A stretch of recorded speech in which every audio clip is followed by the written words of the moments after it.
Bismillah ar-Rahman ar-Rahim. Assalamu alaikum wa rahmatullahi wa barakatuh. As we welcome you on this Thursday evening, it is the night of Jummah Mubarak to one and all.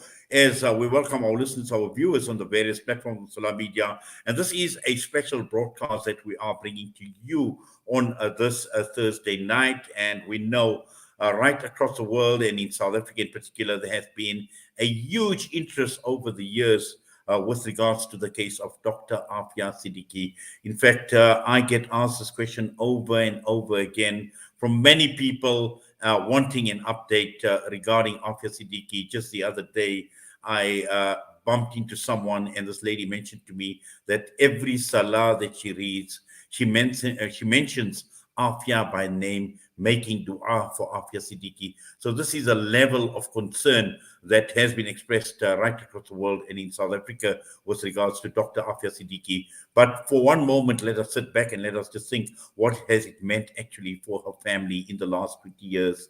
Her sister, Dr. Fouzia Siddiqui, the children of Dr. Aafia, Ahmed and Maryam, the marhuma, the mother of Dr. Aafia Siddiqui, Allah subhanahu wa ta'ala granted Jannah, who had great hopes in seeing her daughter one day, her daughter gaining her freedom, her daughter being released. And this is what we are focusing on tonight, where Dr. Fouzia Siddiqui has now been given the opportunity of a meeting with her sister. She was granted a visa to visit the United States of America. And this is what we are going to be talking about, this meeting, this exclusive report back with Dr. Fouzia Siddiqui, seeing her sister, Dr. Aafia, 20 years later. And we're going across now and still in the United States of America. We're welcoming Dr. Fouzia Siddiqui once again to the program, to the airwaves of Salam Media this evening. Dr. Fouzia, Assalamu alaikum wa rahmatullahi wa barakatuh. Walaikum assalam, Brother Wadee. How are Yes, you? Alhamdulillah, doing very well, and wonderful seeing you again, Dr. Fouzia. And I know it's been a long time, but 20 years later, meeting your sister, and that is extremely important. It is very, very profound. But I just want to take a step back, and I know I've been with you on your campaigns, your two campaigns in South Africa. We've liaised from time to time. We have followed developments in Pakistan, the campaign in the United States of America, and other parts around the world. 20 years has been a long time. And for someone like yourself to campaign for 20 years, what has this 20 years actually meant to you personally, seeking the freedom and the release of your sister? For me, 20 years is a lifetime. And, for me, there is success in the campaign. I was alone at one point, and now people with good heart all over the world are with me. Humanitarians are with me. And I managed to find 3 out of the 4 missing people from my family, which is more than anyone else here in Pakistan can say, because mostly you would find them either, you would not find them, they're just names in a list, they're just numbers on a list. But for me, Allah Ta'ala has been grateful by the grace of Allah. 4 people from our family went missing: Aafia, Ahmed, Maryam, and Suleiman. Baby Suleiman to this day remains missing. Ahmed and Maryam have been found and they are home, and they are, mashallah, by everyone's du'as, leading as normal as can be life. And mashallah, they are, Ahmed has just recently graduated and he is now officially Dr. Ahmed. And Maryam is in 4th year medical school. So, mashallah, that is a success, and it is them that I see, and that every day gives me a new hope that, miracles do happen. How did these kids get here? Look at them now, mashallah, all growing up and, doing everything. Now, Ahmed wants to get a car for his graduation, inshallah, so we're working on that, trying to fix up, get an old refurbished one and try and fix it up and have him paint it himself or get it painted and rebuild kind of thing. But no, Alhamdulillah, so there. And then we found Afia. For 5 years, we didn't know anything. At least, I don't know which hellhole was better, but at least, she is, we know where she is. And it took 20 years for someone. I mean, any of our governments could have helped expedite it. Anyone in the US State Department could have had a heart to give me the visa. But it took 20 years to soften up the hearts of the powers to be. But Alhamdulillah, they did get the visa. They still need a lot of softening because, I don't mean to be ungrateful or anything, but it was very, very painful. I don't know, would it hurt them? What was, if I could just hug her, just hold her hand, if nothing? But no, it was almost like they're not only torturing her, but they want to make sure that if they have been forced to go out of the way to make this meeting occur, they're going to make it as painful and as emotionally draining as possible. Brother, the feelings that I have, Brother Inayet, even it's been now a week, but I don't have the words to describe it. I still can't find the right words. The only thing there is are tears. And the minute I just think of her and I just burst into tears, and I don't want to do that. I know you want to talk about a lot of things, not see my tears. So Yes, Dr. Fouzia. And also, I think, if we reflect in the last 20 years, you've come up against all odds, and it's been a tough journey. It's been a difficult journey. It's been a rough journey. On the one hand, after both Maryam and Ahmed, apart from being a doctor, is Hafiz al Quran as well. So that has been another milestone that Ahmed has achieved. But bringing the children up, so you've been a mother to the children. At the same time, you had your own mother as well for years and years, and I had the opportunity of talking to her on one or two occasions as well, and she was pining for her daughter. She looked forward to the day when she could see her daughter in a lifetime, and in that process, Allah subhanahu wa ta'ala took her away in his mercy. So that didn't happen as well. So all of that against all odds, there were times when for years, for months on end, you didn't know of Afia's plight. You didn't even know whether she was alive or not. There were times when the rumors had actually surfaced that Afia has passed on. You had to deal with that. You had to deal with embassies. You had to deal with governments. You had to deal with courts. You had to deal with Pakistani leaders. And all of that put together, saying that, Allah subhanahu wa ta'ala has granted you so much strength, really, Dr. Fouzia. It's actually amazing that you have had to contend and deal with all of that throughout.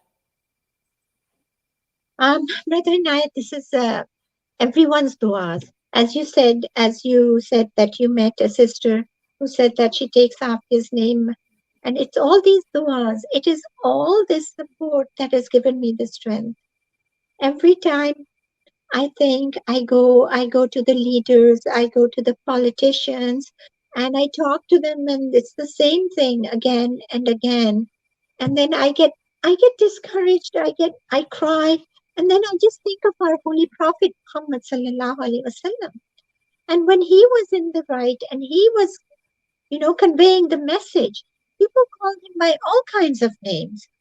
And they even threw stones at him, they throw garbage at him, but he didn't even argue with those people, because I was always like, they're always, whenever there's something positive going on and there's something that's going to help release Afia, or there's a support that's generating, there's this group of people that just, come in, detractors, like the whisperers, like the waswasas, and they just keep putting in these lies, blatant lies. You can make like a mountain out of a molehill, but these are just blatant lies. It may be their own opinions, but they can't project them as facts. And, try and make Aafia look like a demon or a bad person, or, things, blaming her, linking her to terrorism and things like that, which are not true. And, having her getting married to XYZ and STV, whatever, they're all wrong, and they're very painful and they're hurtful. And at this day, and even during this visit, I have actually met a couple of people who came to me and asked for forgiveness because there was one who said he actually started a rumor and had it spread, and said he's sorry about it, but at that time they were being paid for doing these kind of things and he had no choice in. But he's very sorry, and I don't know. I just said that you need to come out in public and say that, don't ask me for forgiveness. I'm not the one to forgive. It's Aafia's life who's been affected because of these. It's our lives. It's her children's lives. It's the whole nation. It's all these people who have been crying for her, So it's a very, very sad situation. But alhamdulillah, this visit has brought a lot of light to a lot of perspectives and a lot of things. Most of all and foremost is that Aafia is still alive in a horrible place, in horrible condition, but she is still alive. Yes. Now, Dr. Fouzia, obviously you had to prepare yourself. You had to prepare yourself mentally in more ways than one for that very first meeting with Aafia 20 years later. And I'm sure that you must have had some sort of a picture in your mind as to what to expect. But when it comes to reality, when you are now face to face with the situation, you are seeing your sister behind the glass door. And also, I think, even before you get to meet Aafia, just walking through those doors of Castle. And I'm sure, there must have been just so much flashing through your mind, just stepping into this prison. Yes, brother. I had gone in my mind over, I think, hundreds of scenarios. I watched prison movies, I watched prison horrors, I watched things on YouTube to get myself prepared for what I'm going to see. But FMC Carswell, it precedes its reputation as the U.S. House of Horrors or the legally sanctioned torture chamber. Aafia, unfortunately, is not in the general population. She's in the admin unit, and most of the time with SAMs, which are special administrative measures, which are extreme form of incarceration with very little contact, very little human contact, and the human contact that you have are with these crazy psychopaths or people that are planted. The guards are being vindictive, and it's as but that's not the thing. The guards were very, very pleasant with me, the best that they could, respectful in all means, in all ways with me at the visit. But just when I got in and there was the glass and they had us come in, and we were waiting on this side, and it was a small cubicle-like room, concrete, with just a glass in the middle and a really thick glass. And then suddenly, I hear a voice, a very distinct voice that was Aafia's that I recognized, and saying, "Why are you bringing me here? What is that?" And they just brought her in, pushed her in, and closed the door.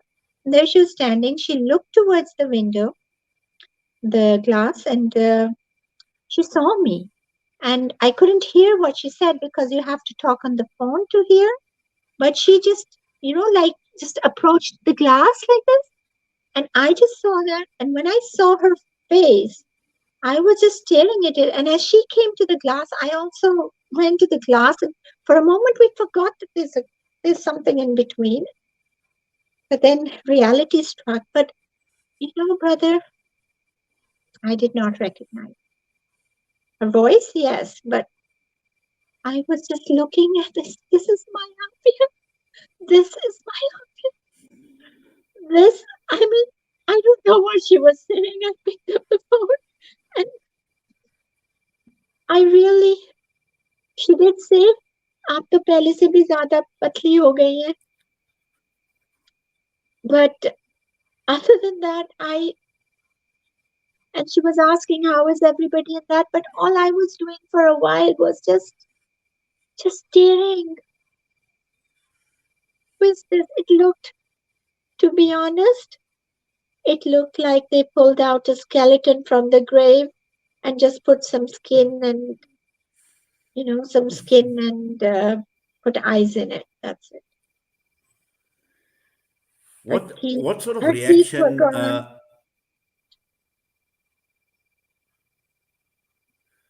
What sort of reaction did did you notice from Afia when she saw you for the first time, Dr. Fouzia? There was a glimmer in her eyes. The one less than a minute glimmer in her eyes, and then the glass just came, and there was a shine, and then that was it. And then it was just like that. I mean, I was crying, but she was just like, I don't have the words to describe it. It was, I don't know how to describe what that was and what her reaction was. It was just something that's just, I don't have the words. And but then, I mean, she asked about her children. She asked about her baby.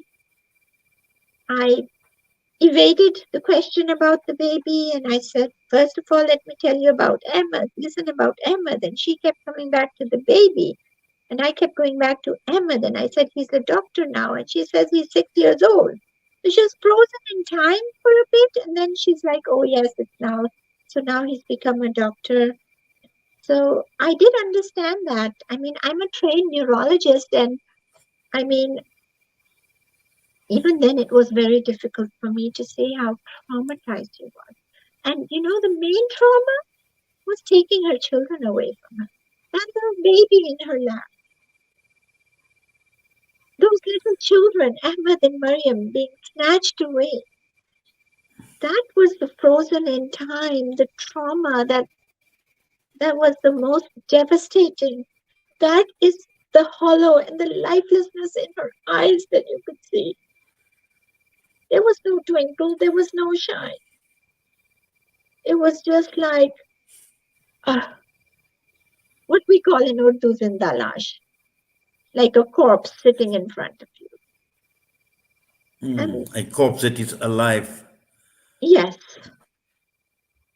Well, definitely. But, Dr. Fouzia, as you mentioned that you are a trained neurologist, and when this happens to you personally, I suppose, you even forget what you are actually trained for. And just the shock in itself, and I'm sure that you were deeply shocked when you saw, you must have frozen for a while. And like you mentioned, there are times you don't even know what to say. You don't even know how to approach the situation when you are faced with this. And also a case of so near yet so far, because you've got this plexiglass that is separating you and your sister. You couldn't hold her, you couldn't touch her, you couldn't even hug her. That is very true. That is very true. That's exact. I mean, I think you summed it up better than I could. But other than that, I mean, obviously, it was a 90-minute long meeting. And then the next day we had a meeting with the senator. And the next day I had another meeting alone.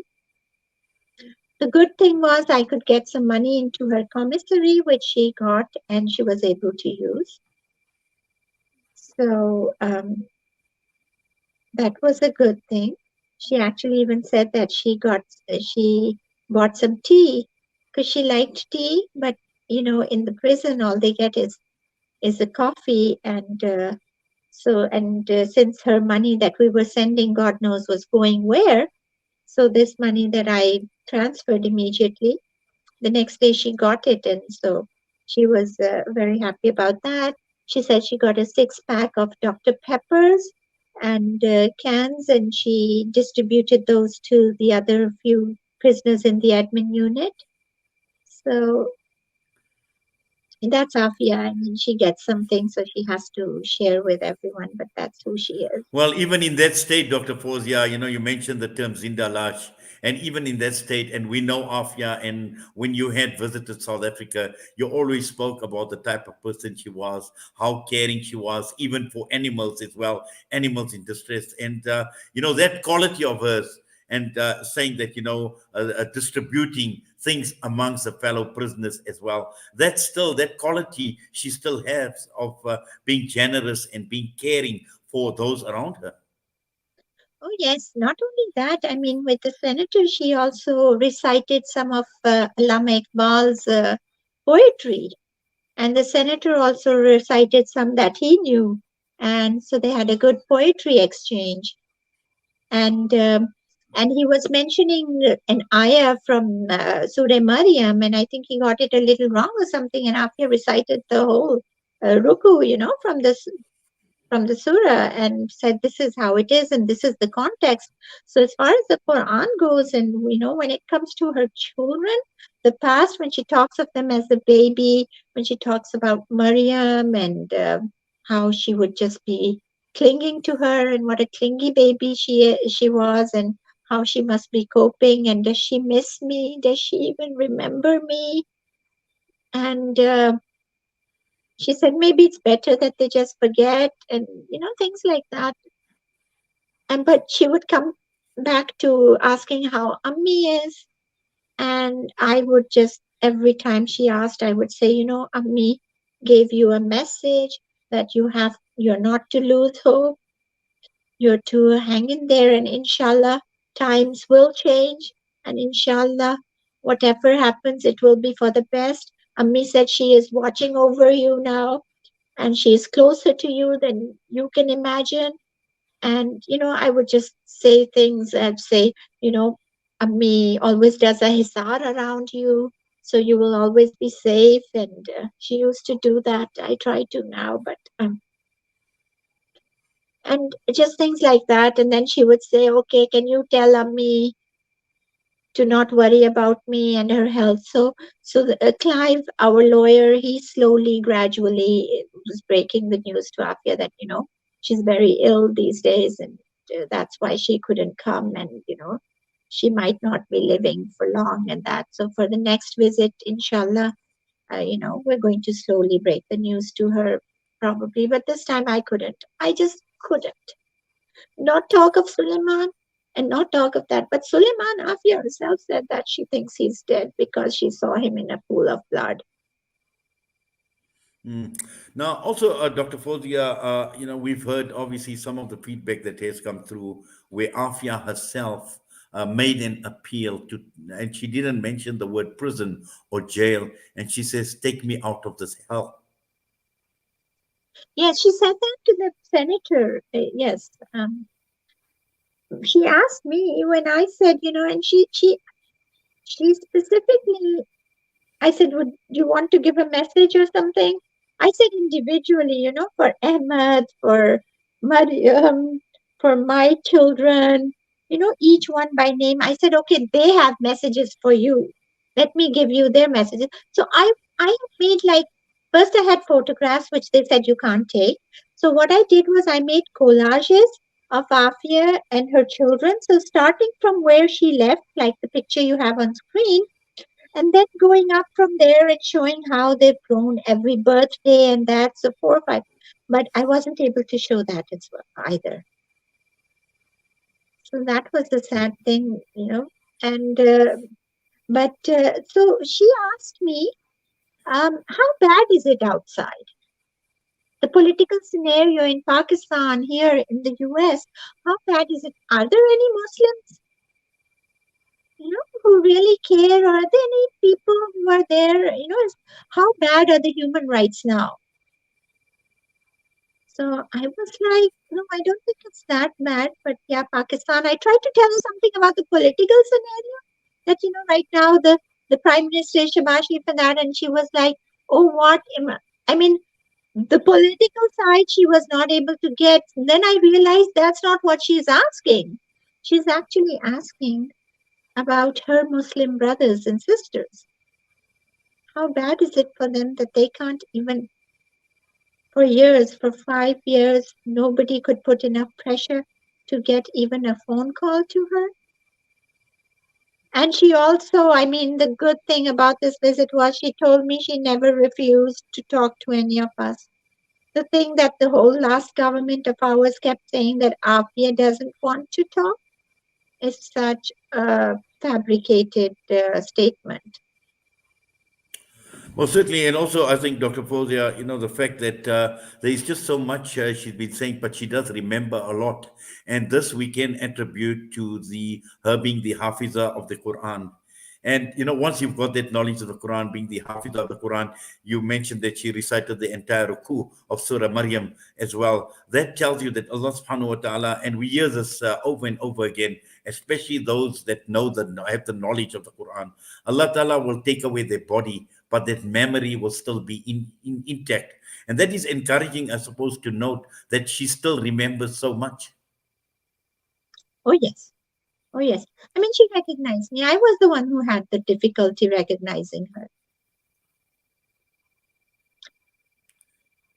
Well, definitely. Now, Dr. Fouzia, just looking at where you are at this point in time, obviously, now that you've seen Afia, you've had the opportunity of meeting her on three occasions.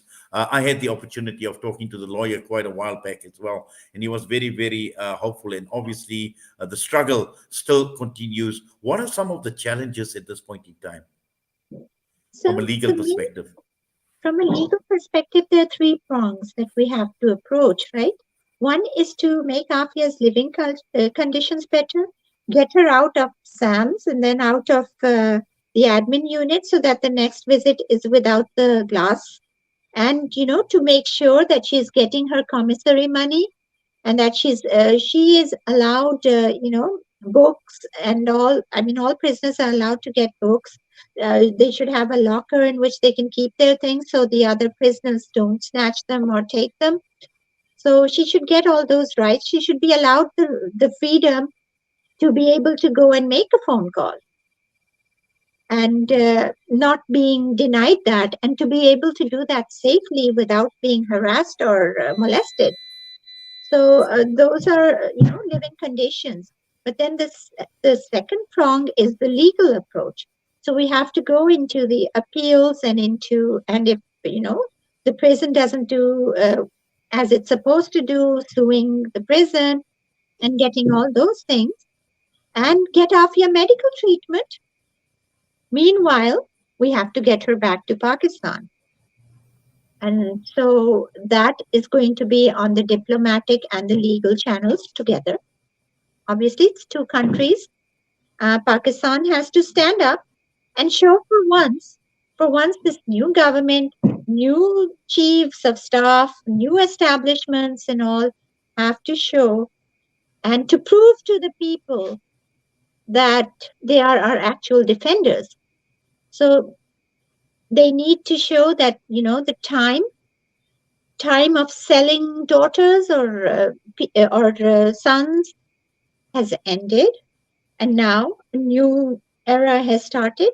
First, we get the meeting done. We're going to get her back. We're going to show our people that we care.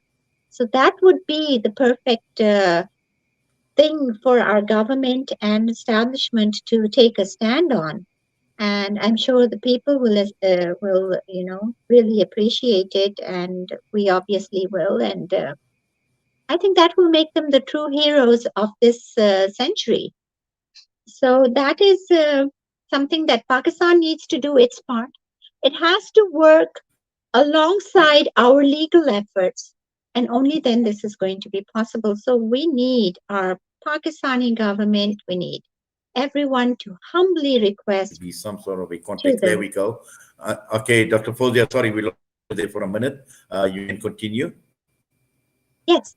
And I was just saying that we all have to humbly request our government and from everywhere. I think what you can do and what all the brothers and sisters listening in South Africa can do, and also do this humble request to the Pakistani consulates and embassies and to the government that please do this thing. Do it right this time. We've had lots of opportunities in the past, but the government has lagged behind. This time it should not be so. And the Yes. political environment in both countries is very favorable, so we are very hopeful. Well, we certainly should be, but also in terms of time is of the essence, and Yes, things need to move quite quickly and fast, Dr. yes, Fouzia, because, I yes, understand what you're saying. Improving her prison conditions is one thing. A priority needs to be on getting her health right as well, because that is urgent as well in terms of medical treatment from what you described, what her physical condition is. Those are priority items at this point in time, but also time. Time is of the essence, and we are hoping that this is not a long drawn a process to get what some of the requests and demands have been.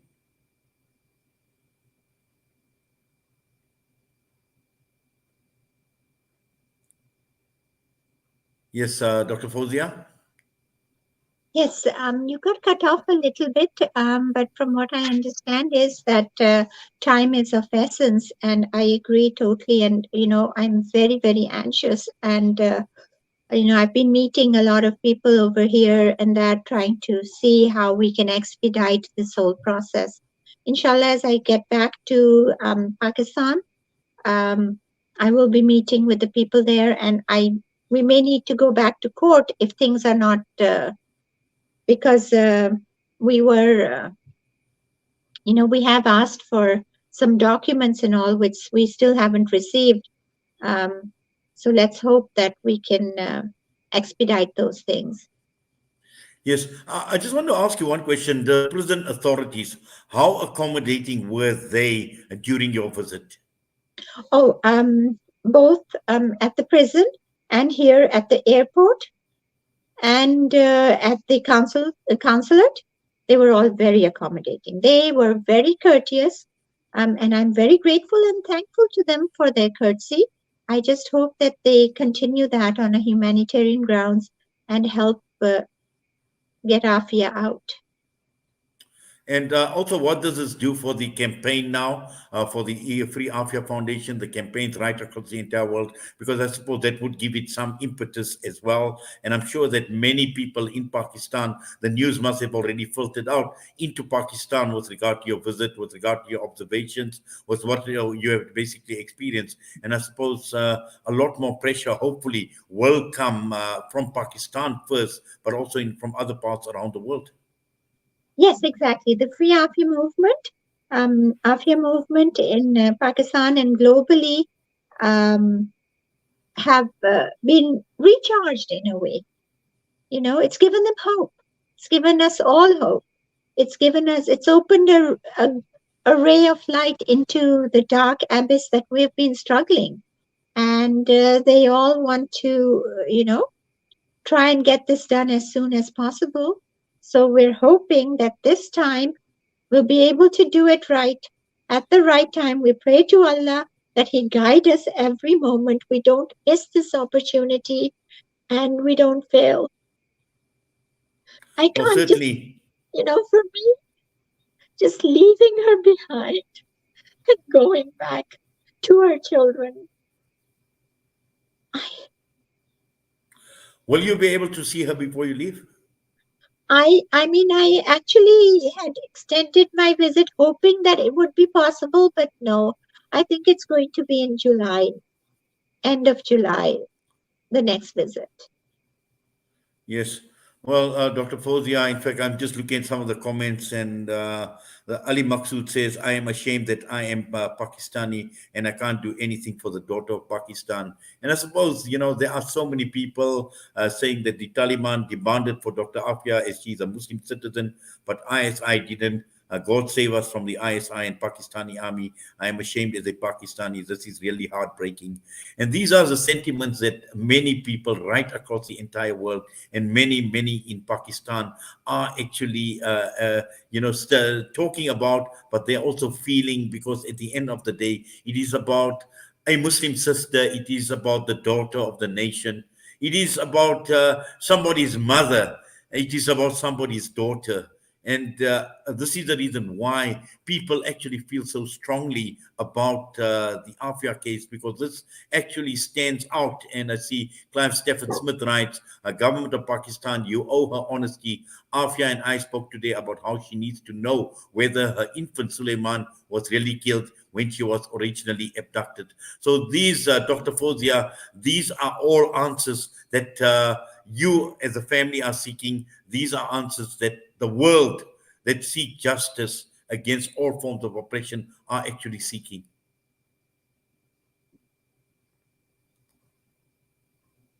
Yes, brother, very true. Yes, indeed. Um, we it's just, inshallah. I mean, we keep our hopes up. We pray to Allah, and when Allah is gonna say kun, it's gonna happen. I could not even have imagined. And that's what I always tell Ahmed and Mariam. Did you imagine when you were locked up, when that you would ever be out here? You would be going to college, you'd be getting a car, you'd be getting a Littman stethoscope, you'd be a doctor, and they said no. At that time, everything seemed dark and bleak, but then it happened. So, inshallah, I never thought that I would be coming to the US and, meeting Afi after 20 years. But it happened. I never thought I was hoping that the Pakistani government would bring her back to Islamabad and I would pick her up from Islamabad. But then I never even hoped or thought that I would see her and leave her behind in the jail and go back. Exactly. Now, also, I think the fact that the senator was part of the team that had visited her. Do you think that a lot more pressure will come through? From the senator as well. I mean, were there any commitments that he would make to make sure that the government now looks at this matter of Aafia in a more serious light, to at the very least repatriate her to Pakistan? It's always good to have someone from the government on your side. The senator made it very, very clear that the trip was on his own. He made the trip on his own expenses. Nothing from the government, nothing from his Jamaat. It was very personal for him. And he just wanted to make sure for my safety that I get here safely, that he wanted to come. And so there are quite a few other people in the government who also want this to happen. So we just hope that we are enough. And all the brothers and sisters who are listening, their duas and hopefully their pressure, and hopefully if they could all follow Aafia Movement on Twitter, Instagram. It's Aafia Movement, AAFIA Movement. And or just me at Dr. Fouzia, and my name is spelled with a Fowzia. So it's not one that's commonly misspelled, because it's not the way Fouzia is written, but it's not, it's very uncommon, so you can easily find me. So that when I talk to the government will, if they Google me or that, they will see that there are hundreds of thousands of people behind me. And that may just be the pressure enough to push the right levers at the right time. Well, inshallah, we hope for, and always our support is there for you, Dr. Fouzia. And I see Marek Salakan, the powers that be in the United States, all those involved in this process of Aafia being kidnapped and tortured, knew years ago that this monstrous act was based on a pack of lies. They know this. They've just not been willing to openly admit it. Now, these are some of the comments, Dr. Fouzia, that are coming through. And as I mentioned, from our side, as a media organization, as Salam Media, our support is there personally for me as well. My support is with you all the way, Dr. Fouzia, and inshallah we will continue encourage the people out here in South Africa to continue supporting the cause, inshallah. And also at the same time, I see Sadia Ghani writes, Sister Afia is the heart of the Muslim Ummah. Her sacrifice and her pain is our pain, and Allah will surely grant her freedom soon, inshallah. And these are the du'as, inshallah, that Allah subhanahu wa ta'ala will accept, inshallah. But for you, Inshallah. Dr. Fouzia, once Inshallah. again, Jazakallah as always for coming on and for providing us this first-hand account of your experience in meeting your sister 20 years later. We do appreciate you taking time out, talking to us here at Salam Media. And inshallah, we will continue following up from time to time. But for now, Allah subhanahu wa ta'ala keep you blessed. Allah ta'ala keep you safe. Allah ta'ala keep you strong and healthy, inshallah, to continue Ameen. with the struggle Ameen. for the freedom of your sister. And more importantly, tonight is the night of Jummah. It is a blessed night as well. We're making dua that Allah subhanahu wa ta'ala grants Afia freedom, inshallah, very, very soon, inshallah. In our Inshallah. lifetime, we definitely want to see a free Aafia Siddiqui coming home safe and sound to be reunited with the family, inshallah. Inshallah. Inshallah. Amin ya Rab. Jazakallah. Assalamu alaikum wa rahmatullahi wa barakatuh. Wa alaikum assalam wa rahmatullah. Dr. Fouzia Siddiqui with us this evening on the special broadcast. And Ali Maqsood says, Inshallah, we all pray and cry for Dr. Afia. She is the best daughter of the entire Muslim Ummah. And how true it is, Brother Ali Maqsood, looking at Aafia Siddiqui, the promise that she had held, the potential that she had, the Hafiza of the Quran, highly qualified, and put all of that together, one of the most intelligent women. I see Dr. Umar Suleiman says, this past Friday, Dr. Fouzia Siddiqui attended and spoke to our congregation after Jummah about the painful reunion with her sister, Dr. Aafia Siddiqui, 20 years later. Her message and our message to Pakistan is to do what is necessary to bring her home. We believe she is innocent. She has suffered far too long. Let's not forget her in the dungeons of one of America's worst prisons. And this comes from Dr. Umar Suleiman. Jazakallah khairan so much for that, for your messages, for your tweets. And inshallah, we will continue providing you updates from time to time right here on Salam Media on the plight and the case of Dr. Aafia Siddiqui. And with that, I'm going to be signing off this evening. Once again, this was a special broadcast brought to you by Salam Media, a one-on-one account with Dr. Fouzia Siddiqui meeting her sister 20 years later. And with that, have yourself a wonderful night of Jummah. It is a night of Jummah, inshallah. Let us not forget. Recite abundant durood on Nabi Sallallahu Alaihi Wasallam, and at the same time, make dua for our sister, Dr. Aafia Siddiqui, and all those who are suffering injustices, those that are languishing in prisons for absolutely no reason whatsoever. Allah subhanahu wa ta'ala make it easy on all of us. Allah make it easy on the ummah. Allah protect us against all forms of injustice and oppression. Assalamu alaikum wa rahmatullahi wa barakatuh.